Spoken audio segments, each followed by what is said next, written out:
शेर के पास गिरता है और दोनों मेरे जैसे पक्की वाली दोस्ती कर ली, लेकिन हाथी का मुंड संकल था, इसलिए भारी मिस्टेक हो गया सर। हाथी को पटाने के लिए दोनों दोस्त आंख मारते हैं। इन दोनों का प्यार देखकर हाथी भी मार देता है और वहाँ से चला गया। फिर दोनों दोस्त भेड़ पर बैठने के लिए एक प्लान बनाते हैं।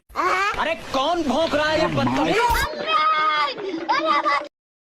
लेकिन लोमड़ा वहाँ से हिलने का नाम नहीं ले रहा था, इसलिए शेर जैसे जैसे करता लोमड़ा भी वैसा ही करता। पर लोमड़ा होशियार था और मौका मिलते ही मांस को लेकर भाग जाता है।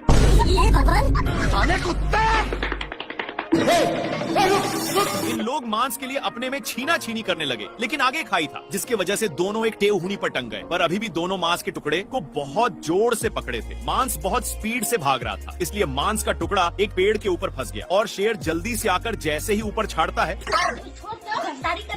लेकिन इन लोग इसके चलते अपने में ही झगड़ने लगते हैं। तभी शेर मांस के टुकड़े को पकड़ लेता है, पर लोमड़ा बहुत ही तेजी से खींच रहा था, जिसके चलते मांस काफी दूर जा चुका था। फिर कैसे भी करके शेर वहाँ से भागता है, लेकिन लोमड़ा भी पीछे से आ रहा था। फिर इन लोग एक खाई में कूद गए, जिसका रिजल्ट हे प्रभु, हे हरि राम कृष्ण जगन्नाथ प्रेमानंद। सुअर अपने माल से बहुत सारे कीड़े पटा लिया है, इसलिए कि अपने पिछवाड़ा खजुलाने के चक्कर में शेर के पास बहुत गया।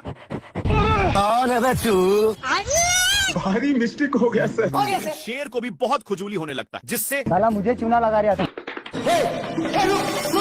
इसको दौड़ते दौड़ते एक बड़े रेगिस्तान में नान देता है, पर एक गर्दा उड़ाते जा रहा था, जिससे शेर को खांसी होने लगा है। तभी इसको कुछ खुजलाने की महसूस होता है, फिर जाकर देखा। तब तक एक काम बनाकर जा रहा था, लेकिन शेर को मौका मिलता। अब शेर को भी खुजली होने लगा था, इसलिए जैसे ही एक खुजलाता है तो वैसे शेर को भी बहुत खुजली होने लगी। पर ये सब देखकर सुअर को रहा नहीं जाता और इसके पास आकर शेर का हाथ पटाने लगा। एक सेकंड आ गई